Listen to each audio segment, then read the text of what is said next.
ഗോകുൽ സൂചിപ്പിച്ചു, കെ രാധാകൃഷ്ണൻ കയ്യിൽ ഭരണഘടന എടുക്കാത്തത് ഒരു വിയോജിപ്പിന്റെ സൂചനയായി വേണമെങ്കിൽ കരുതിക്കൂടെ? അവർ പൊരുതി വരികയല്ല, അവർ പിണങ്ങിപ്പോകുന്നതിന്റെ സൂചനയായി വേണമെങ്കിൽ ഇത് വ്യാഖ്യാനിക്കാമെന്നാണ്. ഏറ്റവും പ്രധാനപ്പെട്ട ഒരു കാര്യം, ഇന്ന് പ്രധാനമന്ത്രി അടിയന്തരാവസ്ഥയെക്കുറിച്ചും ജനാധിപത്യത്തെക്കുറിച്ചും ഓർമ്മിപ്പിക്കുന്നു. പാർലമെന്റിൽ ഭരണഘടന ഉയർത്തിപ്പിടിച്ചുകൊണ്ട് പ്രതിപക്ഷം എത്തുന്നു. ഇത് പ്രതിപക്ഷം കൂടുതൽ കരുത്താർജിക്കുന്നതിന്റെ ലക്ഷണമാണോ, അതല്ല ഭരണപക്ഷം കൂടുതൽ ജനാധിപത്യ ബോധത്തിലേക്ക് അടുക്കുന്നതിന്റെ ലക്ഷണമാണോ? നീറ്റ് വിളികളോടുകൂടിയാണ് ചരിത്രത്തിൽ ആദ്യമായി സത്യപ്രതിജ്ഞ ചെയ്യാൻ പോകുമ്പോൾ ഒരു മന്ത്രിയെ പ്രതിപക്ഷം പരിഹസിക്കുന്ന സാഹചര്യം ഉണ്ടാവുന്നത്. ഈ സൂചനകൾ എന്താണ്?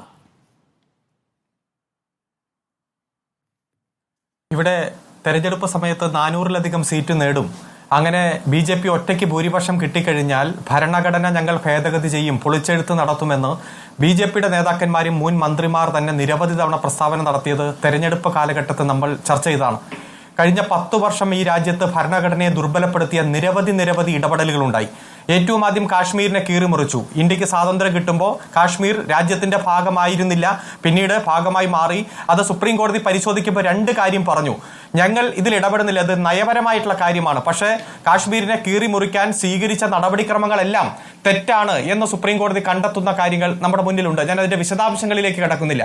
ഒരു സ്റ്റേറ്റിനെ കേന്ദ്രഭരണ പ്രദേശമാക്കി മാറ്റാൻ ഇന്ത്യൻ ഭരണഘടനയുടെ ആർട്ടിക്കിൾ 3 അനുവദിക്കുന്നില്ല. പക്ഷെ ഇതെല്ലാം അനുവദിച്ചതും അതിനുവേണ്ടി പല സാഹചര്യങ്ങൾ ഒരുക്കിയതുമെല്ലാം നമ്മുടെ മുന്നിലുണ്ട്. അങ്ങനെ എത്രയോ സാഹചര്യങ്ങളാണ് ആ ഭരണഘടനയെ ദുർബലപ്പെടുത്തുന്ന നിരവധി നിമിഷങ്ങൾ നമ്മൾ കാണുകയുണ്ടായി. ഇപ്പൊ ഇലക്ഷൻ കമ്മീഷനെ വരെ സുപ്രീം കോടതിയുടെ വിധിയെ ഓവർകം ചെയ്യാൻ എത്രയും പെട്ടെന്ന് നിയമം കൊണ്ടുവന്ന് തങ്ങൾക്ക് ഇഷ്ടമുള്ളവരെ ഇലക്ഷൻ കമ്മീഷനാക്കി മാറ്റാൻ വേണ്ടി നടത്തിയ ഇടപെടൽ ഏറ്റവും അവസാനം നമ്മൾ കണ്ടു. തെരഞ്ഞെടുപ്പിന്റെ അടുത്ത കാലത്ത് നമ്മൾ കാണുകയുണ്ടായി.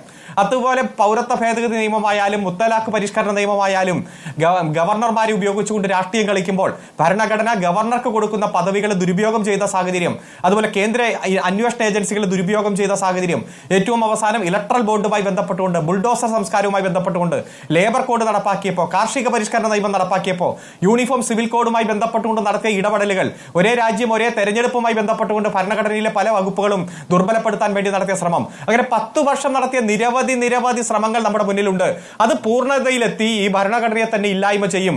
അതിന് പകരം ഞങ്ങൾ വിഭാവനം ചെയ്യുന്ന സാഹചര്യം മുന്നോട്ട് വയ്ക്കും. നമുക്കറിയാം ഭരണഘടനയ്ക്ക് പകരം RSS എന്താണ് മുന്നോട്ട് വയ്ക്കുന്നതെന്നൊക്കെ നമ്മൾ നിരവധി തവണ ചർച്ച ചെയ്ത് പോയതാണ്. അപ്പൊ അത്തരത്തിലൊരു സാഹചര്യത്തിലാണ് ഈ തെരഞ്ഞെടുപ്പ് നേരിട്ടത്.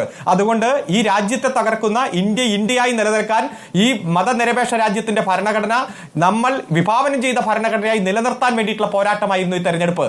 ആ തെരഞ്ഞെടുപ്പിനെ ദുർബലപ്പെടുത്താനും നിരവധി ഇടപെടലുകൾ ആ സാഹചര്യത്തിൽ ഉണ്ടായി. അതിനെല്ലാം നേരിട്ടുകൊണ്ടാണ് ഇന്ത്യ മുന്നണി 234 സീറ്റുകൾ നേടിക്കൊണ്ട് അതിശക്തമായിട്ടുള്ള പ്രതിപക്ഷമായി മാറിയത്. അതുകൊണ്ട് ഏകപക്ഷീയമായി ഈ രാജ്യത്തിന്റെ മതനിരപേക്ഷ കാഴ്ചപ്പാടുകളെ തകർക്കാൻ, ഭരണഘടന ഫെഡറലിസത്തെ തകർക്കാൻ, അതുപോലെ ജനാധിപത്യത്തെ തകർക്കാൻ കഴിയില്ല എന്നുള്ള ബോധ്യം BJPക്ക് ശരിക്കും വന്നിട്ടുണ്ട്. അതുകൊണ്ട് BJP വീണ്ടും 3-ാം സർക്കാർ ഉണ്ടാക്കിയെങ്കിലും ഇപ്പോൾ സ്പീക്കർ തന്നെ വലിയ വിവാദത്തിലേക്കൊക്കെ പോകുകയാണെന്നാണ് മനസ്സിലാക്കുന്നത്.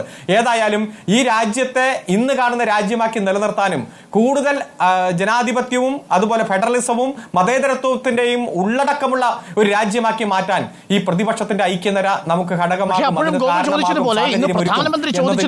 സംശയമില്ല. നാളേക്ക് 50 വർഷം തികയാൻ പോകുന്ന അടിയന്തരാവസ്ഥയ്ക്ക് വേണ്ടിയിട്ട് ഒപ്പുചാർത്തിയത് ഇന്നിപ്പോൾ ഭരണഘടന കയ്യിൽ പിടിച്ചു നിൽക്കുന്ന രാഹുൽ ഗാന്ധിയുടെ മുത്തശ്ശിയാണ്, അഡ്വക്കേറ്റ് അരുൺകുമാർ.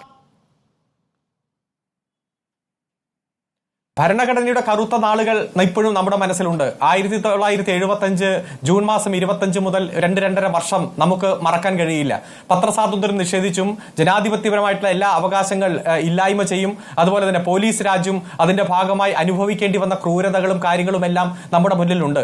ഇന്ത്യൻ ഭരണഘടന 1949 നവംബർ മാസം 26 ഒപ്പിട്ട് 1950 ജനുവരി മാസം 26 നടപ്പിലായതിനു ശേഷം ഇന്നുവരെയുള്ള നാടുകൾ എടുത്ത് പരിശോധിച്ചാൽ അടിയന്തരാവസ്ഥയുടെ കറുത്ത നാളുകളിൽ മാത്രമാണ് ആ ഭരണഘടന ദുർബലപ്പെടുന്ന, അതിന്റെ അധികാരമില്ലാത്ത സാഹചര്യങ്ങളിലേക്ക് പോകുന്ന സാഹചര്യം ഉണ്ടായിരുന്നത്. പക്ഷെ അന്നും അതിനെ പല പ്രത്യക്ഷമായിട്ടും പരോക്ഷമായിട്ടും RSS സ്വീകരിച്ച നിലപാടും എല്ലാം നമ്മുടെ മുന്നിലുണ്ട്. അതൊക്കെ നമുക്ക് ചർച്ച ചെയ്യാം. പക്ഷെ ആ ഭരണഘടന ദുർബലപ്പെടുത്താൻ അന്ന് ഭരണകക്ഷികൾ നേതൃത്വം കൊടുത്ത തന്നെയാണ് കഴിഞ്ഞ 10 വർഷത്തിൽ അടിയന്തരാവസ്ഥയ്ക്കെതിരായിട്ടുള്ള നിലപാടായിരുന്നു അഡ്വക്കേറ്റ് കെ. അരുൺകുമാർ. അതിൽ സംശയമൊന്നുമില്ല. CPM അടക്കം അന്ന് സ്വീകരിച്ചിരുന്ന ഒറ്റ നിലപാടാണ്. നിങ്ങളെല്ലാവരും വന്നൊരു മുന്നണിയായി കോൺഗ്രസിന്റെ അടിയന്തരാവസ്ഥയ്ക്കെതിരെ രംഗത്ത് വരികയും ചെയ്തിരുന്നു. അതാണ് ചരിത്രം.